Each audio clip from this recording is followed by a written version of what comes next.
máquina, eso sí, ¿ah? No sería tan famoso si no por ustedes. Pero como no estoy alterada, por eso que todavía sigues viva, mi amor. Señores de Huila, dejen de mentir y de desinformar. El dicho dice, dime con quién eres, de quién eres un delincuente.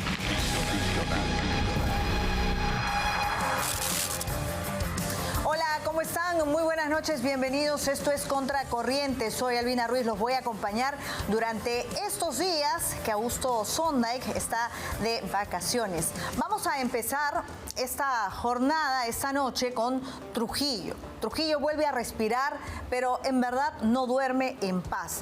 Hay una cadena de atentados del que todos hemos sido testigos, atentados con explosivos, amenazas, las extorsiones que no paran, que siembran el terror en negocios, en discotecas, espacios públicos. Finalmente, la policía el día de hoy ha capturado a un delincuente más, a un criminal más. Lo apodan JJ. Es uno de los principales brazos armados de esta organización criminal, Los Pulpos, una de tantas. Su nombre estaba ya en varios informes policiales, siempre vinculados a los ataques más violentos que se han registrado en los últimos meses.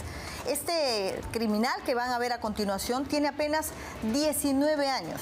Ha sido intervenido luego de ser expulsado de Chile porque estaba tratando de huir de la justicia peruana. Es el operador clave en la colocación de explosivos y también, por cierto, en la ejecución de amenazas en todo Trujillo. Su caída es importante porque abre una nueva línea de investigación para desarticular esta y quizás otras también redes criminales. Pero hay una pregunta que surge a partir de esta captura. Si es que realmente va a ser suficiente, si va a alcanzar para frenar la ola de violencia que sigue golpeando Trujillo. Tenemos el siguiente informe de José Celada.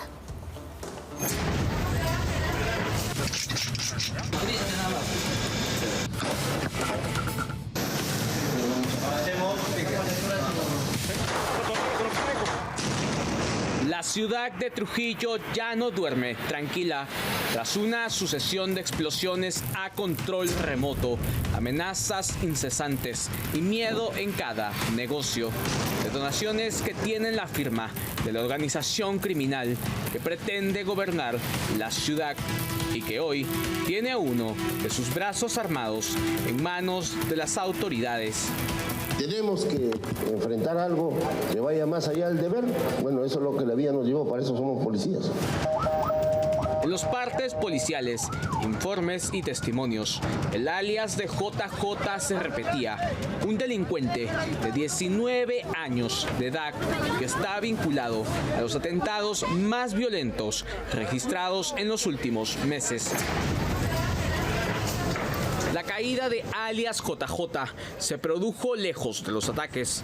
El brazo armado de Los Pulpos fue capturado tras ser expulsado de Chile, a donde habría intentado huir para evadir a las autoridades peruanas. Fue intervenido apenas puso un pie en territorio nacional en medio de un estricto operativo de seguridad desplazado por la Policía Nacional. JJ es señalado como responsable de atentados, amenazas y extorsiones. Ya no está en las sombras. Su imagen, el rostro de la intimidación, está a la vista de sus víctimas.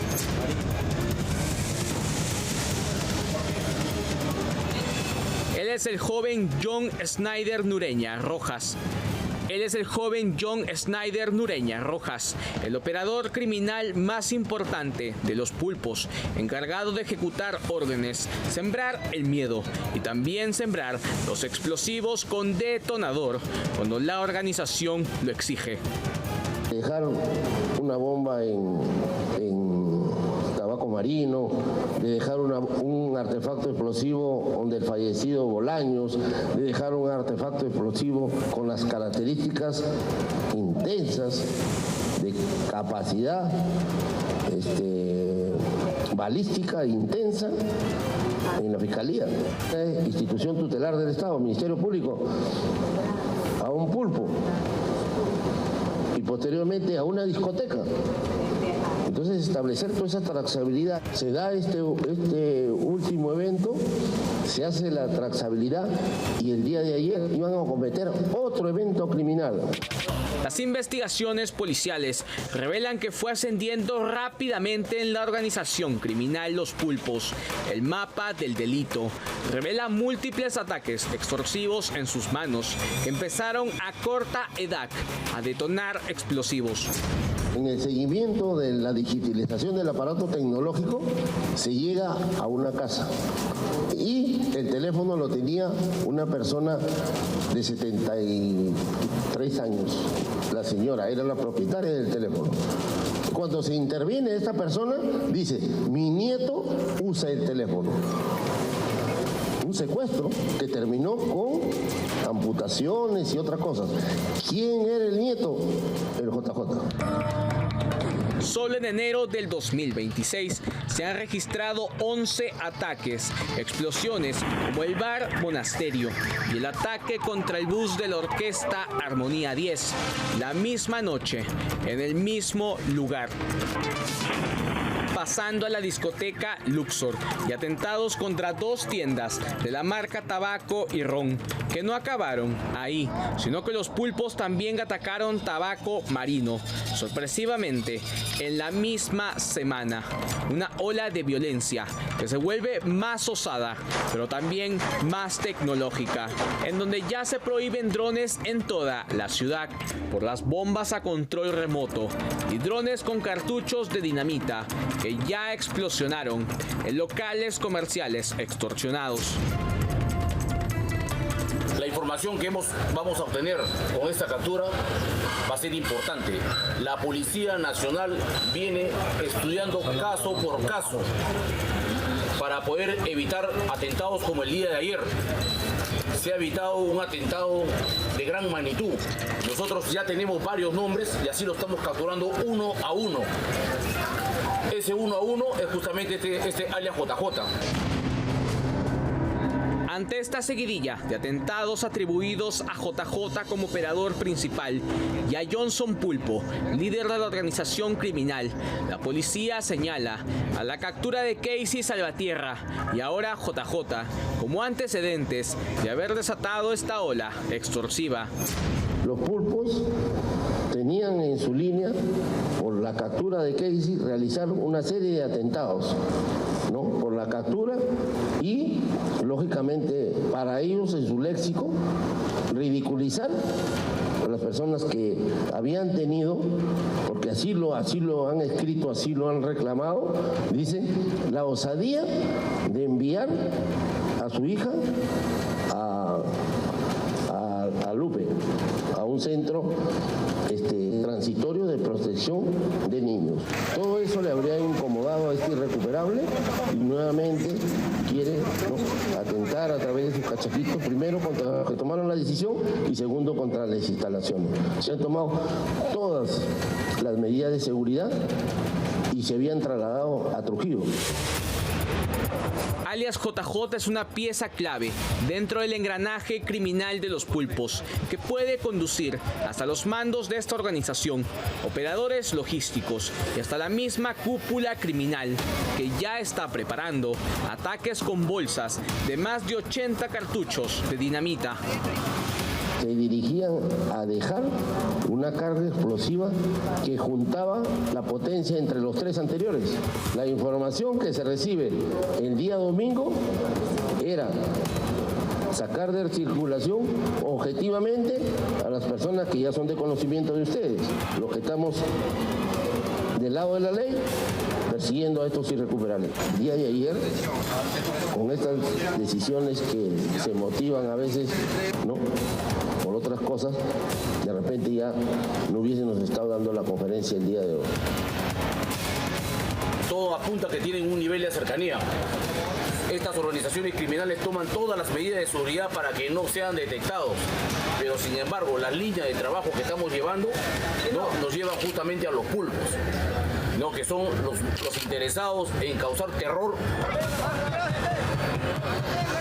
Hoy, alias JJ, dormirá en una celda, pero la ciudad de Trujillo sigue durmiendo con el miedo de quedar en medio de esta guerra criminal y la incertidumbre de tal vez estar parado enfrente del próximo objetivo.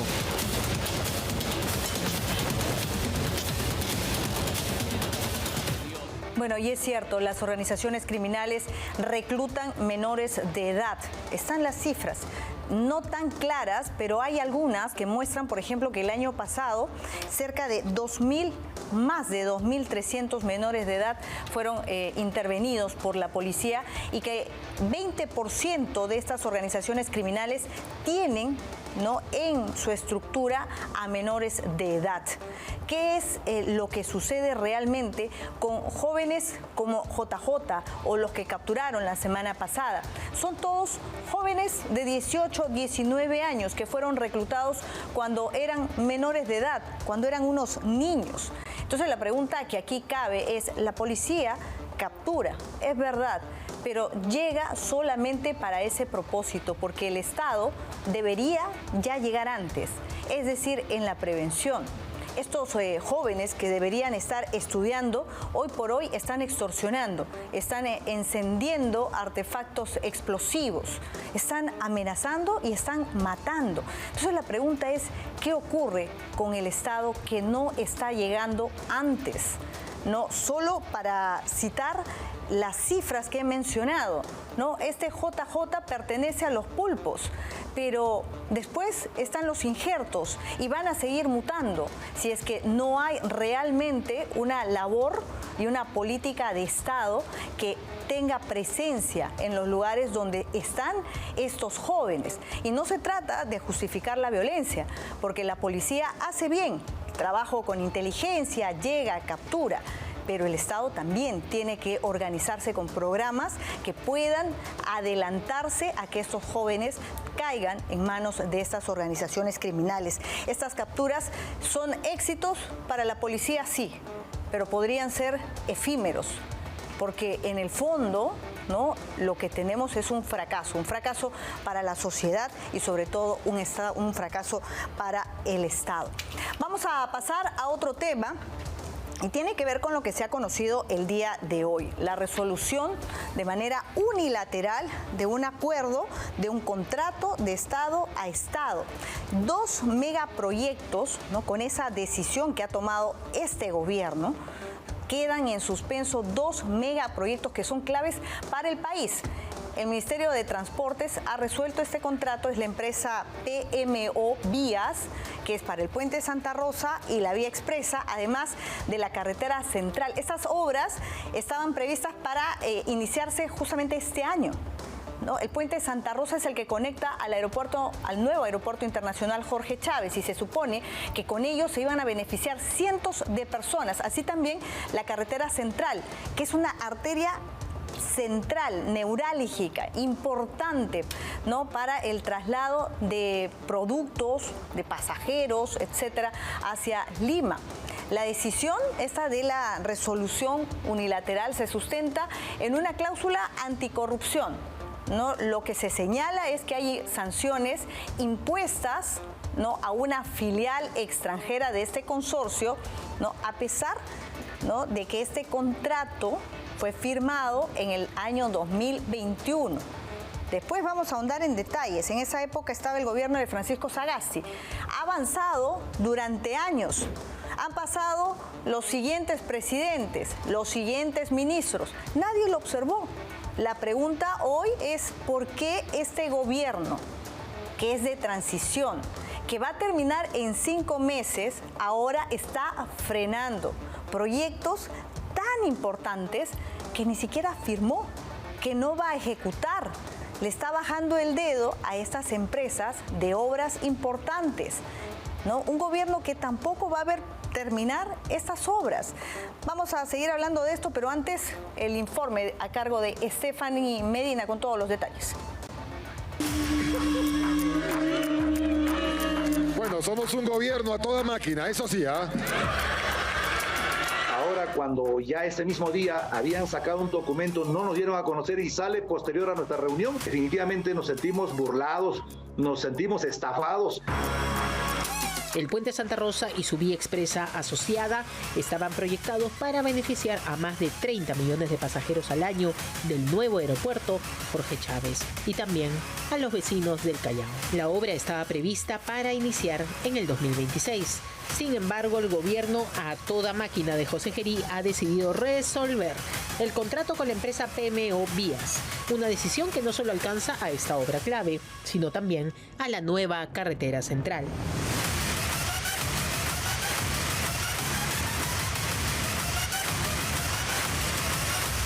Y mencionamos a la cabeza de este gobierno de transición, porque esta decisión va más allá de lo que pueda o no decir el actual ministro de Transportes y Comunicaciones, Aldo Prieto. Las señales, los indicios, las pistas se venían dando desde hace semanas. Por ejemplo, la ministra de Economía, Denise Miralles, ya había señalado públicamente que el Ejecutivo se estaba preparando para renegociar contratos gobierno a gobierno, como los de estas 2 megaobras. Por eso, la pregunta es inevitable. ¿Tiene sentido que un gobierno transitorio suspenda obras que no firmó y que tampoco verá concluir? El contrato que Provías resolvió con Egis no era para construir obras, era un contrato de asistencia técnica dentro del acuerdo gobierno a gobierno con Francia. Egis asesoraba al Estado, revisaba expedientes, acompañaba licitaciones para proyectos como la carretera central y la vía expresa Santa Rosa. Y aquí el dato clave. ¿Por qué el Ministerio de Transportes y Comunicaciones resolvió el contrato? Pues utilizó de insumo un informe de la Defensoría del Pueblo que ya había advertido riesgos por los antecedentes internacionales del Grupo Egis, especialmente en la vía expresa Santa Rosa. Este informe es del 2019 y no habló de obras mal hechas, habló de integridad y riesgos para el Estado. Entonces, la pregunta queda abierta. ¿Por qué el MTC actúa recién ahora cuando la alerta ya estaba sobre la mesa, al menos desde el 2019, mucho antes que firmaran el contrato? Vamos como siempre con las evidencias. Provías Nacional, una dependencia del Ministerio de Transportes, ha decidido anular este contrato utilizando un elemento clave que según expertos no se puede usar para resolver contratos millonarios. El pase para el gol lo dio un actor que pocos imaginábamos que tendría algo que ver en esta historia, Josué Gutiérrez, defensor del pueblo. ¿Y por qué? Porque la Defensoría del Pueblo publicó este informe al que accedimos y dice: del contrato de Estado a Estado suscrito con Egis de fecha 27/05 del 2021, cláusula anticorrupción, debido a que Egis EU-SAS, Egis Internacional SAS y Egis Colombia SAS son empresas inhabilitadas por el Banco Interamericano de Desarrollo y el Banco Mundial por haber participado en prácticas fraudulentas, corruptas, colusorias, coercitivas u obstructivas. Lo curioso, lo llamativo, lo extraño, y lo dice la propia Provías Nacional, es que los actos de corrupción que hoy se invocan ocurrieron en el 2019. El contrato para estas 2 megaobras se firmó recién en mayo del 2021, en otro gobierno transitorio, el de Francisco Sagasti. Aún así, durante años el proyecto avanzó. Expedientes técnicos, estudios y trabajos preparatorios dejaron todo listo para iniciar obras este año. Recién ahora, cuando el proyecto entra a su etapa clave, el gobierno decide resolver el contrato. El hecho ha sido cometido en el extranjero, el hecho se tipifica como soborno a funcionarios en el extranjero. ¿Qué fecha? Está probado, está en el 2019. En el 2019 sale este acuerdo conciliatorio y ellos han reconocido ese delito. Pero si el contrato se firma en el 2021, ¿por qué se están utilizando para resolver un contrato hecho del 2019? En el 2021, cuando se presenta, la empresa Egis debió advertir, ¿no? Debió advertir mediante los principios de buena fe y además la debida diligencia, debió advertir que tenían esta sentencia, ¿no?, en el Tribunal de París, pero no lo hicieron. Esta es la cláusula que se activa, es una cláusula que permite defender los intereses del Estado. Pero hay más. Se trata de Egis Perú, mientras que la declaración de actos corruptos corresponde a una filial en Francia y ocurrió hace 7 años.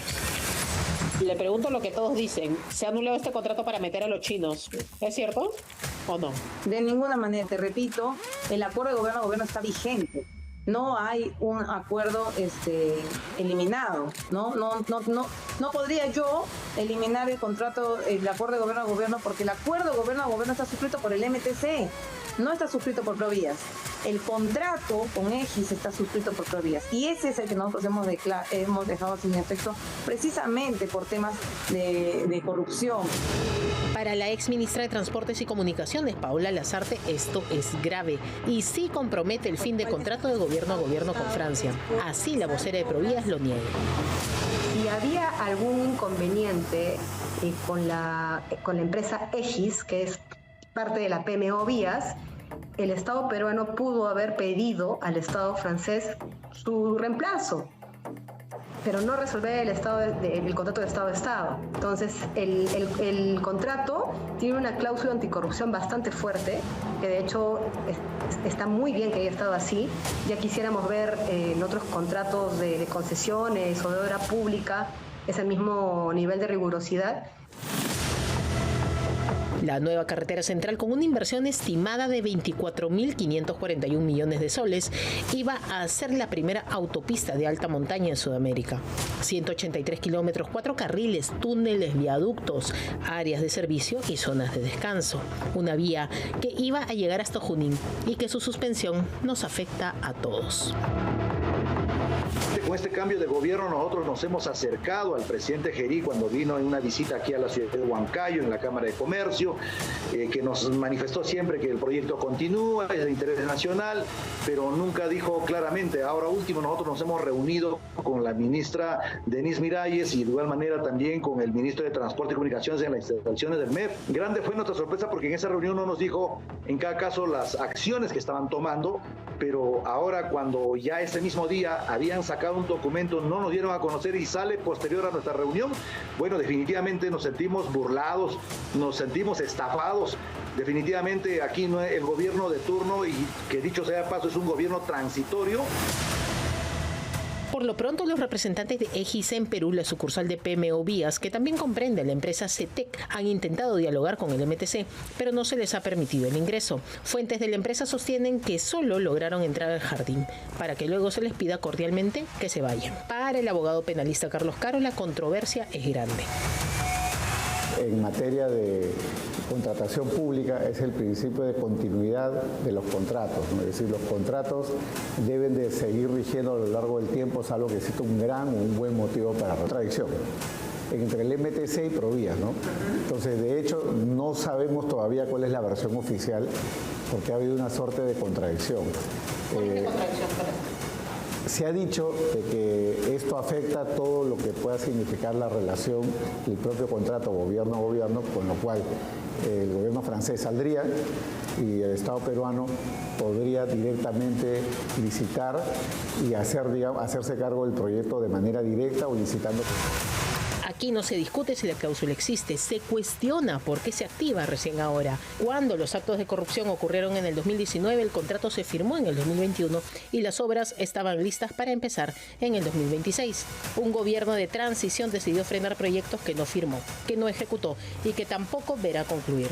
Decisiones de largo plazo tomadas por autoridades que solo están de paso, aunque ellos crean que están a toda máquina.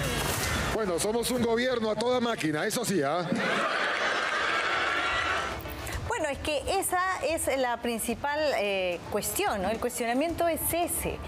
Si este es un gobierno de transición que se supone que tiene que administrar el tránsito hacia las próximas elecciones, ¿por qué está haciendo esos cambios estructurales, pateando el tablero con contratos? ¿Qué hay detrás? ¿Cuál es el apuro? ¿Cuál es la necesidad? Si esta sanción está desde el 2019, ¿qué quieren hacer? ¿A quién van a poner? Entonces nos preguntamos, ¿no? Que respondan. ¿Hay algún otro interesado, ¿no? Otro país, ¿no? De repente por Asia, que quiera hacerse cargo, ¿no? Por eso es que hacen de lado a los franceses. ¿Por qué? ¿No? Si estas sanciones ya estaban. Pero acá no se trata de defender estos contratos, ojo, porque pueden ser contratos malos, que pueden tener irregularidades, sí, pero el tema de fondo es la inseguridad jurídica que está generando un gobierno de transición, ¿no? Un gobierno que apenas va a durar 4 meses. Entonces, activan una cláusula a raíz de un informe que hace la Defensoría del Pueblo, a pesar de que los informes de la Defensoría del Pueblo no son vinculantes, sino que recomiendan, sugieren. Entonces, lo que hace Provías es, dice, ya, se activa la cláusula anticorrupción. Esta cláusula que se aplica o se debería activar, pero siempre y cuando esta empresa hubiera sido sancionada en el Perú. Pero están diciendo, pero es que fue sancionada por el Banco Mundial, ¿no? En el 2019. Y bueno, y como tiene este historial, no califica para que empiece estas obras de gran envergadura que se estaban esperando en el país. Y el otro acto que es bastante sospechoso es porque la Defensoría dice, no, son equivalentes a corrupción. Eso es la parte que no se entiende, equivalentes a corrupción. ¿Es o no es? Y que nos digan por qué es en el Perú, claro, no en otro país. Ahora, lo que también genera sospecha es que la firma, justamente de este oficio, lleva el nombre de la que veían en el informe de Stephanie Medina, Claudia Dávila. Claudia Dávila ha sido ministra de la Mujer en el gobierno de Pedro Castillo. ¿No la recuerdan? Vamos a ver estas imágenes para que todos nos acordemos de ella. Porque así como patea el tablero, ¿no? Y firma estas resoluciones de contrato, bueno, cuando era ministra de la Mujer agarraba patadas a otra persona, ¿no? Que era dentro del círculo cercano de su familia, el escándalo, miren ustedes, ¿no? Grabada. Y se liaba a golpes, ¿no? En esta fiesta familiar. Bueno, ella ahora es la jefa o la directora ejecutiva de Provías Nacional. Y a ella le han dado el encargo, ¿no? De resolver este contrato de manera unilateral. ¿Qué va a generar esto después? Inseguridad jurídica, ¿no? Porque no pueden demandar nuevamente. El presidente José Gerí no ha respondido sobre esto, porque resulta que a raíz de los escándalos con sus reuniones con los chinos, ¿no? De las contrataciones irregulares de sus amigas en Palacio de Gobierno, ya no habla, ya no sale a comprar en la esquina de Palacio, ya no dice nada a los medios de comunicación. Ahora baila. Miren ustedes estas imágenes el día de hoy.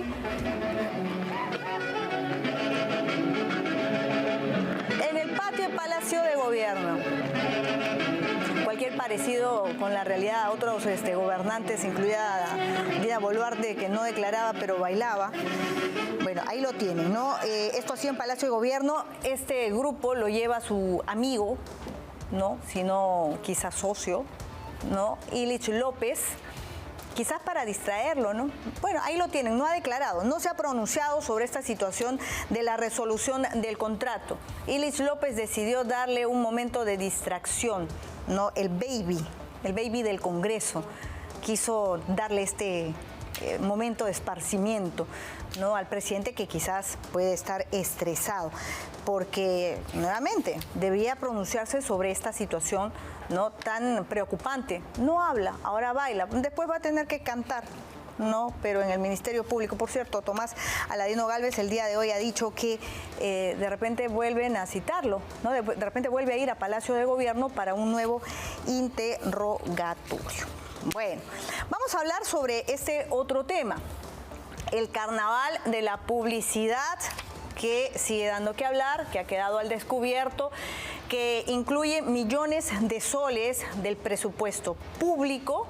Son cerca de 78 millones de soles, ¿no? Que le puede cambiar la vida a miles de personas y que han terminado, ¿no? Siendo el botín, la caja chica de medios y partidos políticos concentrados en medios, sobre todo que nadie ve, que tienen poca visibilidad. Por ejemplo, Nativa Televisión, ¿no? Contratos que han tenido al menos 6 partidos políticos, ¿no? En medio de contradicciones del fundador de Nativa, Miguel del Castillo, y que a la vez estaba postulando, por cierto, en este partido político, y que no termina de aclarar el vínculo que tienen, una inversión que, por cierto, no tiene ninguna justificación con el alcance de este medio chiquito de comunicación.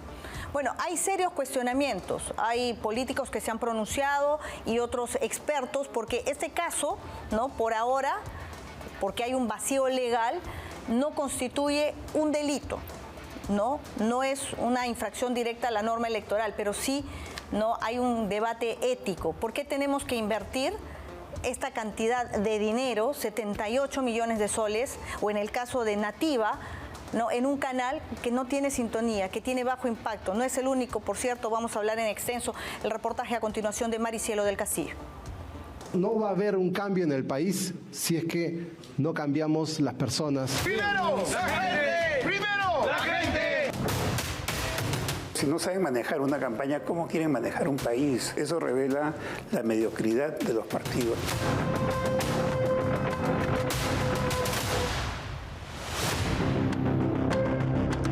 Un carnaval publicitario ha sido puesto en evidencia. Millones de soles del presupuesto público recaudados de los impuestos han sido direccionados a un medio digital televisivo con suerte y no precisamente en su sintonía.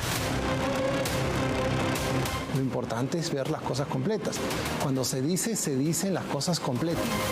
Quien no ha dicho las cosas completas es el fundador y principal accionista y ahora, según su versión, ex propietario de Nativa Televisión, Miguel del Castillo.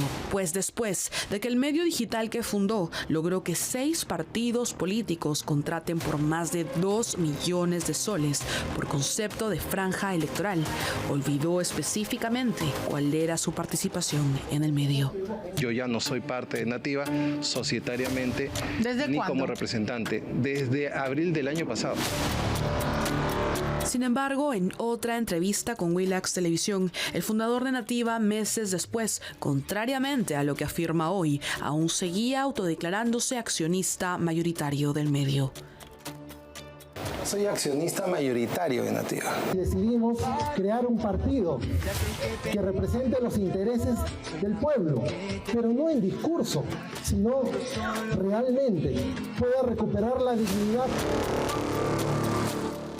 El discurso de representar los intereses del pueblo quedó corto. Se representaron los intereses, pero solo de Nativa Televisión, al otorgarle 464,000 soles de la franja electoral del partido primero vigente. Decisión que Miguel del Castillo justificó de la siguiente manera.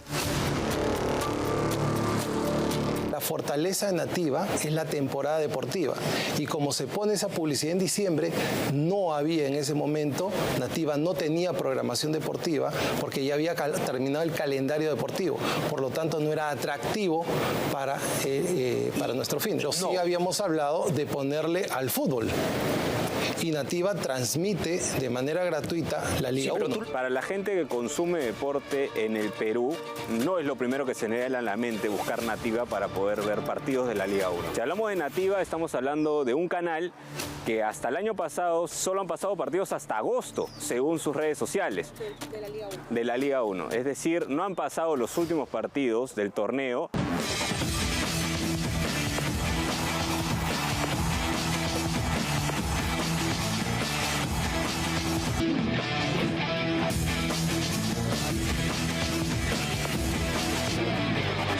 Nativa sí es un canal deportivo, pero digamos que su fuerte es agarrar eventos deportivos de menor audiencia, no tan fuertes, ¿no? Como es el caso del torneo de reservas, como es el caso de la Liga Femenina o incluso la Liga 2. Si tú comparas los niveles de audiencia en rating de lo que puede generar un partido de Liga 1 con la cantidad de personas en las redes sociales de Nativa que ven un torneo de reservas, la diferencia es astronómica.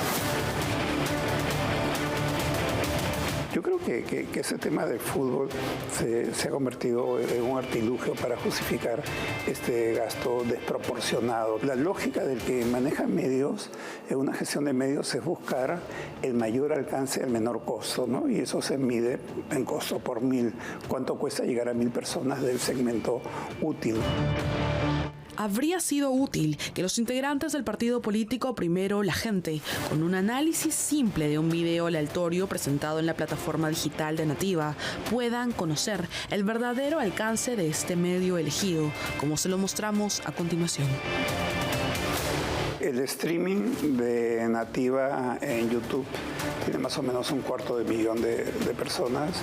Es una cifra, digamos, apreciable, pero no es una cifra tan competitiva. Pensemos que hay influencers o periodistas que pueden tener 500,000, 1 millón o más seguidores. Y hay medios de comunicación televisivos que pueden tener entre 2 y 8 millones de seguidores en YouTube. Entonces yo no invertiría en un medio que tenga 250,000, que competitivamente está bastante bajo. Tiene 66,000 vistas, que es un número más o menos alto. De hecho, tiene solo 706 me gusta. Es bastante bajo, ¿no? Más o menos es el 1% de vistas. Si solo el 1% le pone like, quiere decir que la gente está pasando. No puede haber una vista muy corta. Habría que ver cuánto es el tiempo promedio de duración. De hecho, que no hay un nivel de interacción alto en Nativa, en lo que hemos podido apreciar ahora. La verdad que no es una televisora pues, que claramente esté posicionada en el mercado, ¿no? Es una televisora, yo diría, casi marginal. La pregunta sigue siendo la misma. ¿Por qué invertir en un medio de poca visibilidad, cero impacto y escasísima y casi inexistente sintonía? Lo cierto es que el medio de comunicación, además de batallar para no llegar a su muerte digital, atraviesa por diversos cuestionamientos por falta de pagos a sus trabajadores. Pero no siempre fue así. En sus inicios, Nativa Televisión hizo alarde de fortaleza económica, convocando a conocidos periodistas como Carlos Cornejo, Patricia del Río, Raúl Tola y Mávila Huertas. Personal de la policía. A ver, hay coincidencias en política. Así pasa, pues. Así pasa.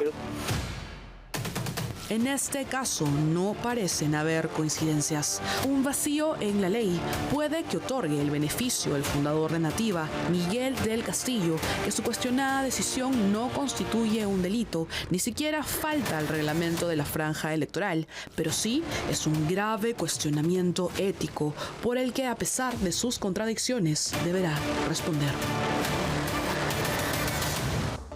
Bueno, y ese es apenas un caso, ¿no? Porque son en total 78 millones de soles. Miren ustedes, este cuadro resumen de los partidos políticos que han recibido más franja electoral. Estamos hablando de Perú Libre, más de 7 millones, Fuerza Popular, 5 millones, Alianza para el Progreso, 3.827.000, Renovación Popular, Avanza País, Podemos Perú, Somos Perú, Juntos por el Perú.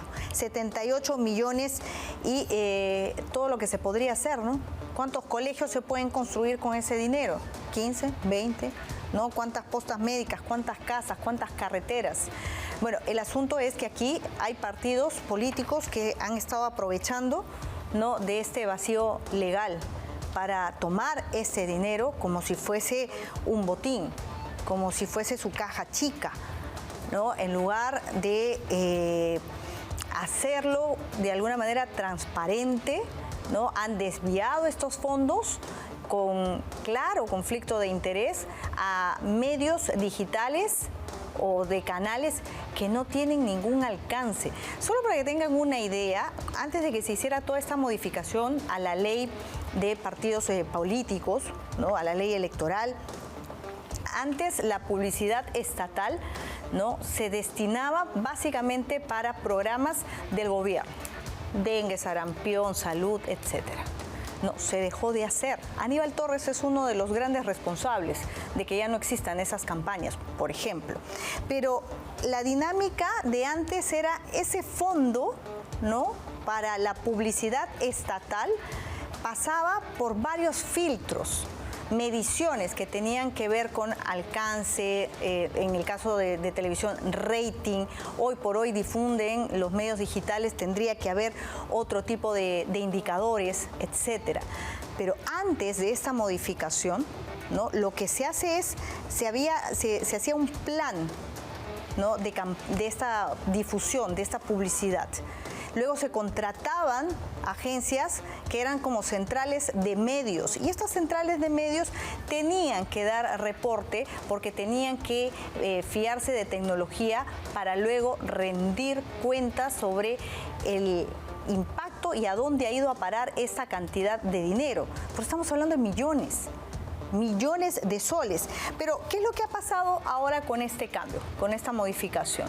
OMPE, ¿no?, discriminadamente reparte los 78 millones, ¿no?, a los partidos políticos. La información que tenemos y que hemos conseguido a través del equipo de producción aquí en Contracorriente es que lo máximo que se ha conseguido no es una central de medios, por ejemplo, para poder medir el impacto que tiene cada vez que ponen, por ejemplo, publicidad, o supervisar esta publicidad en Nativa, en Sol TV, etcétera, ¿no? Lo que han hecho es contratar a una persona o dos, ¿no?, por cada jurisdicción. Haciendo cuentas, son 27 jurisdicciones, ¿no?, a nivel nacional, incluye Callao, incluye Lima Provincias, incluye la otra que incluía peruanos en el extranjero, los peruanos en el extranjero también. Entonces tienes a dos personas de OMPE que van a ganar 10.000 soles mensuales. ¿Por qué? ¿Y cómo lo van a hacer? Nadie nos ha explicado qué mecanismo de indicadores o de monitoreo tienen. Que estas personas ganando 10.000 soles van a estar con la libretita apuntando cuántas veces apareció en pantalla la publicidad en cada uno de estos medios que no lo ve nadie, porque Nativa es un medio básicamente que difundía partidos menores, el Mundialito del Porvenir, y van a publicitar allí. Lo cierto es que en esa contratación de estas dos personas más o menos son cerca de 6 millones adicionales que se están diluyendo, que se están despilfarrando. La verdad, vamos a seguir hablando de este tema porque cada vez sale más información. Vamos a irnos a la pausa, pero antes, escápate al Caribe. Gracias a Plaza Norte y Mall del Sur, porque sorteamos un paquete doble con todo pagado a Puerto Plata, República Dominicana. Disfruta de 4 días y 3 noches inolvidables con esa persona especial por cada 50 soles de compra. Registra tus datos y prepárate para viajar. Tu historia de amor merece un escenario de ensueño. Gracias a Plaza Norte y Mall del Sur. Vamos a hacer una pausa. Regresamos con más. Siente el Perú en danza, una experiencia inmersiva asombrosa. Adquiere tus entradas en Join Us. Conoce más en www.danzaperú.pe.